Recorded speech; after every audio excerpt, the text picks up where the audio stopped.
Hi friends, welcome to Abhi's hashtag. எல்லாரும் எப்படி இருக்கீங்க? இன்னைக்கு ஒரு சூப்பரான வெஜிடபிள் கிரேவி தான். காலிஃப்ளவர் யூஸ் பண்ணி காலிஃப்ளவர் கோஃப்தா எப்படி பண்ணுறதுன்னு பார்ப்போம். வாங்க வீடியோக்குள்ளால போகலாம். இதுக்கு இன்னைக்கு நான் ஒரு பாதி காலிஃப்ளவர் எடுத்து கொஞ்ச நேரம் ஹாட் வாட்டரில் போட்டு அப்புறமா கோல்டு வாட்டரில் போட்டு எடுத்து வச்சுருக்கிறேன். இப்போ இதை ஒரு மிக்ஸி ஜாரில் சேர்த்துருவோம். இதுக்கு கூட ஒரு கையளவுக்கு கொத்தமல்லி புதினா, அப்புறம் உங்களுக்கு காரம் ரொம்ப வேணும்னா இதில் ஒரு 2 பச்சை மிளகு கூட சேர்த்துக்கோங்க. சேர்த்துட்டு கோஸாக அரைச்சி எடுத்துகிட்டு வாங்க. நீங்கள் அரைக்கும் போது தண்ணி எதுவும் சேர்க்க வேண்டாம். அரைக்கிறதுக்கு இடையில் ஒரு 2 தடவை ஓப்பன் பண்ணி ஒரு ஸ்பூன் போட்டு கொஞ்சம் மிக்ஸ் பண்ணி கொடுங்க. அப்போ தான் நல்லா குறைன்னு எல்லா காலிஃப்ளவரும் ஈவனாக நமக்கு கிடைக்கும். இப்போ இதுக்கு கூட நான் ஒரு 3 ஸ்பூன் கடலை மாவு ஆட் பண்ணியிருக்கிறேன். அப்புறமா 1 ஸ்பூன் ஜீரகம், 1/4 ஸ்பூன் மஞ்சள் தூள்,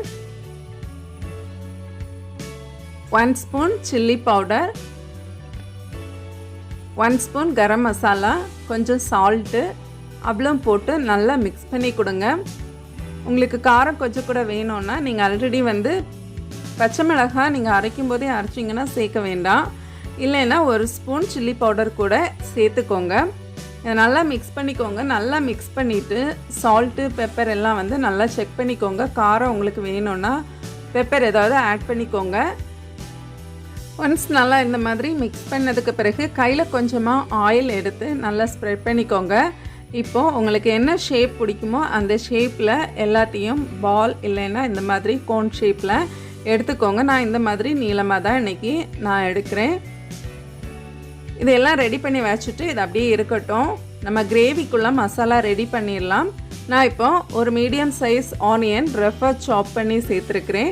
அது மாதிரி ஒரு மீடியம் சைஸ் தக்காளி சாப் பண்ணி சேர்த்துக்கிறேன். இதுக்கு கூட கொஞ்சம் மசாலாவுக்கு நான் கொஞ்சம் நிலக்கடலை, அப்புறம் காஞ்ச மிளகாய், ஒரு 10 போல் கார்லிக் பல்ஸ் சேர்த்துக்கிறேன். நீங்கள் நிலக்கடலைக்கு பதிலாட்டு கேஷ்யூ நட்ஸ் கூட சேர்த்துக்கலாம்.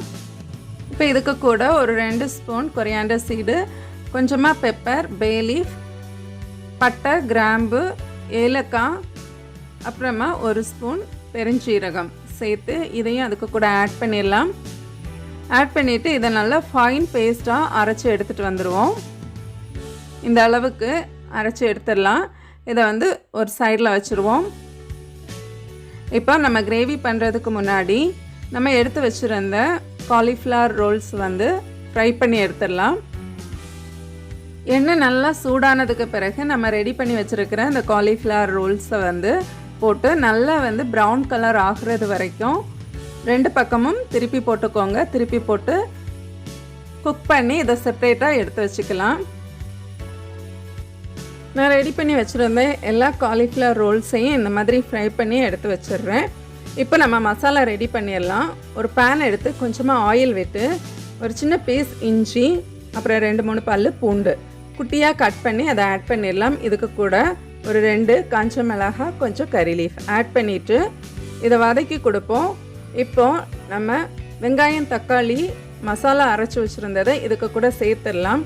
சேர்த்துட்டு நல்லா மிக்ஸ் பண்ணி கொடுங்க. அந்த மிக்ஸி ஜாரில் இருக்கிற மசாலாவையும் கொஞ்சம் தண்ணி விட்டு சேர்த்துக்கோங்க. சேர்த்துட்டு உங்களுக்கு கிரேவி எவ்வளவு திக்னஸ் வேணுமோ அந்த அளவுக்கு நீங்கள் தண்ணி சேர்த்துக்கோங்க. தண்ணி சேர்த்துட்டு இதில் கொஞ்சம் சால்ட் எல்லாம் போட்டு நல்லா மிக்ஸ் பண்ணி கொடுங்க. மிக்ஸ் பண்ணி கொடுத்துட்டு நல்லா மூடி வச்சு ஒரு 4-5 மினிட்ஸ் நல்லா குக் பண்ண விடுங்க. ஏன்னா நம்ம எடுத்த மசாலா வெஜிடபிள்ஸ் எல்லாமே நம்ம ராவாக தான் போட்டு அரைச்சிருக்கிறோம். ஸோ அதோட பச்சை வாசனை எல்லாம் மாறுறது வரைக்கும் இது நல்லா குக் ஆகணும். இடையில ஒரு 2-3 டைம்ஸ் ஓப்பன் பண்ணி கொஞ்சமாக இந்த மாதிரி மிக்ஸ் பண்ணி கொடுங்க. இப்போமே பாருங்கள் கொஞ்சம் ஆயில் எல்லாம் பிரிஞ்சு வர ஆரம்பிச்சிருச்சு. இந்த மாதிரி 2 தடவை நல்லா மிக்ஸ் பண்ணி கொடுங்க. அப்போ தான் நல்லா கிரேவி நல்லா திக்காகவும் நல்லா டேஸ்ட்டாகவும் நமக்கு கிடைக்கும். இப்போ இந்த அளவுக்கு நல்லா நம்ம கிரேவி எல்லாம் ரெடியாகி வந்திருக்கு பாருங்கள். எண்ணெய் எல்லாம் நல்லா பிரிஞ்சு நல்லா திக்காகி வந்திருக்கு. இப்போ நம்ம ஃப்ரை பண்ணி வச்சுருந்த அந்த காலிஃப்ளவர் கோஃப்தாலாம் இதில் ஆட் பண்ணி கொடுக்கலாம். ஆட் பண்ணி கொடுத்துட்டு நல்லா மிக்ஸ் பண்ணி கொடுங்க. ஒரு 1 மினிட் அப்படி கொஞ்சம் இந்த மசாலா கூடயே அதுவும் சேர்ந்து குக் ஆகட்டும். கடைசியாக ஸ்டவ்வை ஆஃப் பண்ணிவிட்டு நான் அன்றைக்கி கொஞ்சமாக க்ரீம் சேர்த்துக்கிறேன். இது ஆப்ஷனல் தான், உங்ககிட்ட இருந்தால் சேர்த்துக்கோங்க. கடைசியாக கொஞ்சம் கொத்தமல்லி லீஃப் தூவி நம்ம கிரேவி ரெடி பண்ணி எடுத்துடலாம். இவ்வளவு தான் சூப்பராக சிம்பிளாக செய்யக்கூடிய இந்த காலிஃப்ளவர் கொஃப்தாவை நீங்களும் செஞ்சு பாருங்கள். செஞ்சு பார்த்து உங்கள் ஃபீட்பேக்கை என் கூட ஷேர் பண்ணுங்கள். இந்த வீடியோ பிடிச்சிருந்தால் லைக் பண்ணுங்கள், உங்கள் ஃப்ரெண்ட்ஸ் அண்ட் ஃபேமிலிக்கு கூட ஷேர் பண்ணுங்கள். நான் ஒரு இன்ட்ரெஸ்டிங்கான வீடியோவில் உங்களை சந்திக்கிறேன். அது வரைக்கும் பாய், டேக் கேர், தேங்க்ஸ் ஃபார் வாட்சிங்.